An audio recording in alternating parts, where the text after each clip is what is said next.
Mathematics 10th exercise 3.5. If s varies directly as u square and inversely as v, and s equals to 7 when u equals to 3, v equals to 2, find the value of s when u equals to 6 and v equals to 10. हम लोगों ने अभी तक पढ़ा था joint variation 3.2 में and inverse variation, sorry directly proportion and inverse variation. Then तो अब इस क्वेश्चन में हम लोगों ने, इस एक्सरसाइज में हम लोगों ने देखना है जॉइंट वेरिएशन. जॉइंट वेरिएशन से क्या मतलब, हम लोगों ने दो प्रोपोर्शनल पढ़ लिए.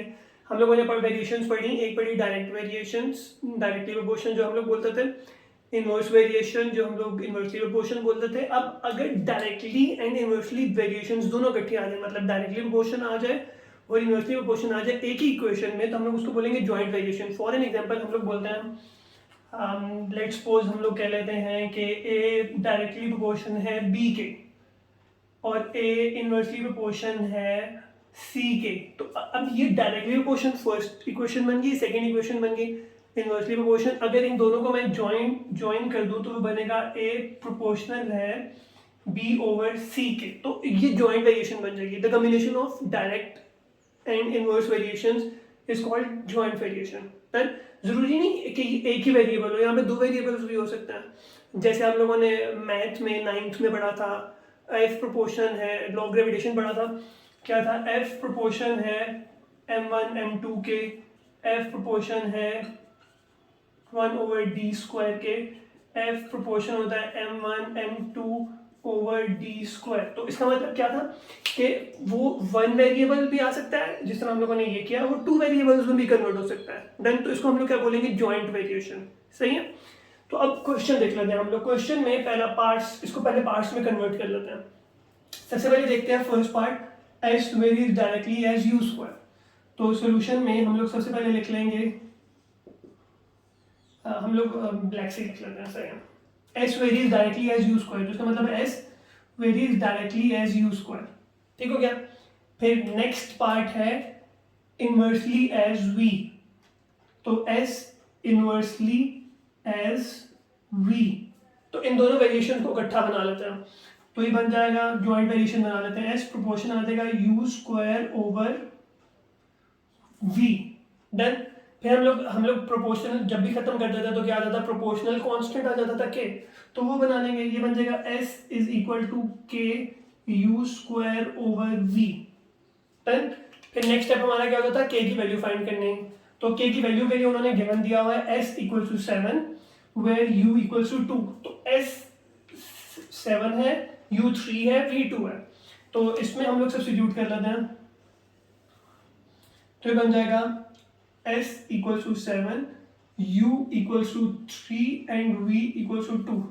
इसमें सब्स्टिट्यूट करते हैं. s की जगह पे 7 k 3 का स्क्वायर ओवर 2. देन 3 का स्क्वायर क्या बन जाएगा? 9. तो ये बन जाएगा k इंटू 9 ओवर 2. तो यहाँ पे डिवाइड हो रहा है, दूसरी तरफ मल्टीप्लाई हो जाएगा. ये बन जाएगा k इंटू 9 मल्टीप्लाई हो रहा है दूसरी तरफ डिवाइड, तो बन जाएगा 7 to 14 over 9 equals to k. Then तो ये हम लोगों ने k की वैल्यू फाइंड कर ली. अब k की वैल्यू फाइंड करने के बाद k की वैल्यू इसको सब्स्टिट्यूट कर देना इक्वेशन में. इक्वेशन क्या बन जाएगी? s equals to 14 over 9 u square over v. Then हम लोगों ने k की वैल्यू सब्स्टिट्यूट कर दी इक्वेशन में हमारी, तो यहाँ बस ये बन गया. सही हो गया. उसके बाद हम लोग क्या करते थे? उसके बाद हम लोगों को वो बोलता था कि वेरिएबल कोई भी दे देता था. अब यहाँ पे उसने दिया हुआ फाइंड s. तो s फाइंड करना है. u 6 और v जो है वो 10 है. तो s आ जाएगा s equals to question mark, u की वैल्यू 6, v की वैल्यू 10. u की वैल्यू 6, v की वैल्यू 10. देन इसको भी थोड़ा सा सेपरेट कर लेता है. अब ये वाली क्वेश्चन है, क्या इक्वेशन है? s equals to 14 over 9 u square over v. अब इसके अंदर u और v की वैल्यू सब्स्टिट्यूट करनी है हम लोगों को. ये बन जाएगा s इक्वल्स टू 14, u की वैल्यू है 6 का स्क्वायर ओवर 9 इंटू v की वैल्यू है 10. देन अब हम इजी है, कैलकुलेटर में वैल्यू सब्स्टिट्यूट करें और आंसर निकाल लें. और अगर कैलकुलेटर यूज नहीं करते हैं तो ये बन जाएगा 14, 6 का स्क्वायर 36 डिवीजन में आ जाएगा 9 इंटू 10, तो 9 1 ज़ा 9, 9 4 ज़ा 36, 2 2 ज़ा 4, 2 5 ज़ा 10, तो 14 इंटू 2, फर्दर कैंसिलेशन पॉसिबल नहीं है, कटिंग पॉसिबल नहीं है, तो 14 2 ज़ा आ जाएगा 28/5। डन, ये हमारे पास आंसर आ जाएगा।